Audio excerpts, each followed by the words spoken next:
The transport of atomic weapons, the safeguarding of nuclear facilities and a change in security culture are all part of the final agreement that's been agreed in Seoul. The world's most powerful leaders have been meeting in South Korea for a summit intended to keep nuclear weapons out of the hands of groups like Al-Qaeda. Australian Prime Minister Julia Gillard has also called for a stronger nuclear watchdog to prevent weapons material from being trafficked. Earlier, United States President Barack Obama warned that hundreds of thousands of people could be killed if nuclear weapons got into the wrong hands. Stephen McDonnell reports from Seoul. China and Russia walked in together. Then United States President Barack Obama arrived. This high-powered summit is hoping to keep nuclear weapons out of the hands of groups like Al-Qaeda. And to achieve this, even old enemies will shake hands. Australia's Prime Minister Julia Gillard joined more than 50 delegations in Seoul, all here to speak about what they're doing to secure nuclear weapons materials. We are improving security at our nuclear facilities, we are removing nuclear materials, and in some cases getting rid of these materials entirely. But President Obama warned that there are still unsecured nuclear storage facilities dotted around the world. It would not take much to kill hundreds of thousands of innocent people. And that's not an exaggeration, that's the reality that we face.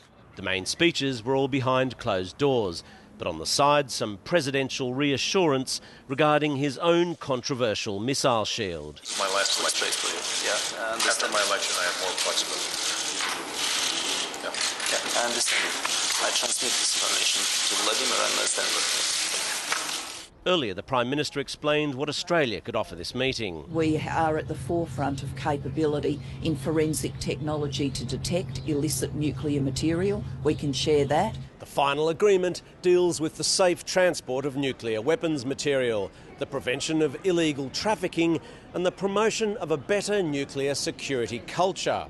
Australia, amongst others, has also called for a strengthening of the International Atomic Energy Agency so it can police so-called nuclear terrorism. As host, South Korea's President Lee Myung-bak brought the conference to a close.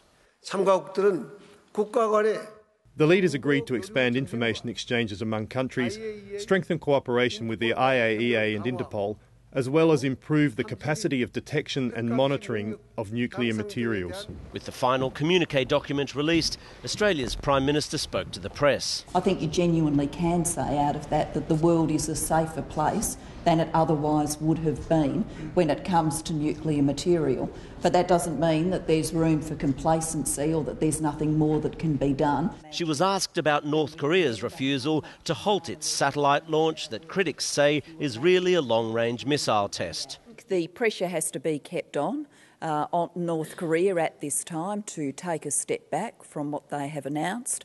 I think the statements that have been made here by leaders are part of putting that pressure on. Yet it was all winks and nudges for the traditional leaders' group photo. One big happy family, at least on this issue. Stephen McDonnell, Lateline.